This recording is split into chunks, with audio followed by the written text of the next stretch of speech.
Hey guys, welcome back. My brother and I had a chance to travel up to Branson, Missouri to do a little fishing at Table Rock Lake, which is right outside of Kimberling City, Missouri, and had the opportunity to learn and fish with professional bass fisherman Randy Blaukat.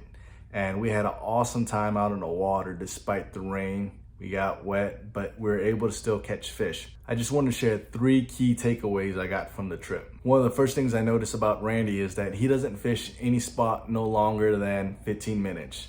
I would say on average, we fished a spot 10 to 12 minutes. So that was item number 1. He pulled it to a spot, threw a few lures, see if the fish were there, and if they wasn't, we moved on to the next spot. Now that we got item number 1 out of the way, let me show you a few of our fish catches.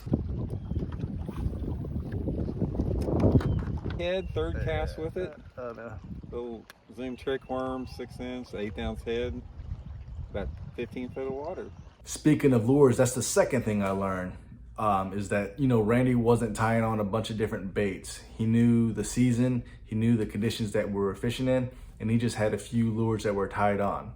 And those lures included a top water spook, a swim bait, and a shaky head. And so between one of those 3 lures, he knew that the fish was probably gonna bite one of those depending on the time, location, and the water clarity and the water temperature. All right, how about some more fish catches? Probably, now see, that's a good sign because that's 2 bites now that we've gotten on the secondary points,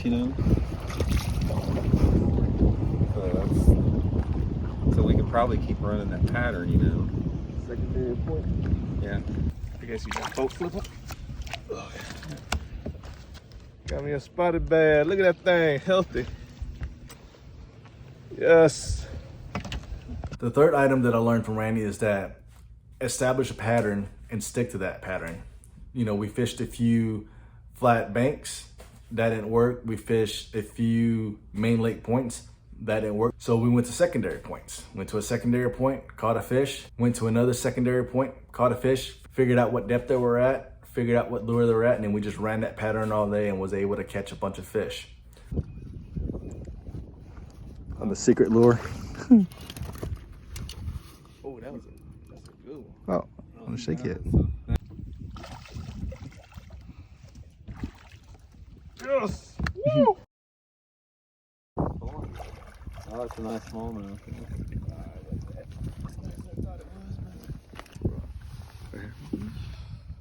It's a good yellow guy.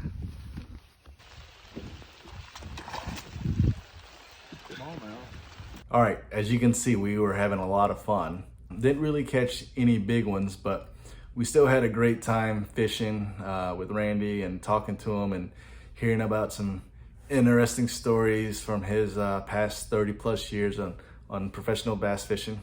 And just was able to just pick his brain for about 8 hours and just able to ask him any questions that I was interested in, and he was able to answer them on the spot, and was able to ask him a bunch of questions, and he was super responsive and just kind of gave his thoughts on fishing and what works well for him. So that's all I got for today's fishing adventure. Tune back in to see what our trip was like the following day. Randy wasn't able to fish the following day, so he got us hooked up with his friend Curtis, and so we went back on the lake the following day, and you got to tune back in to see if we were able to catch any. So if you like today's content, go ahead and hit that like button. If you got a question, go ahead and comment. Even if you don't have a question, go ahead and mention something in the comment. And if you haven't already, go ahead and hit that subscribe button. All right, I will talk to y'all later.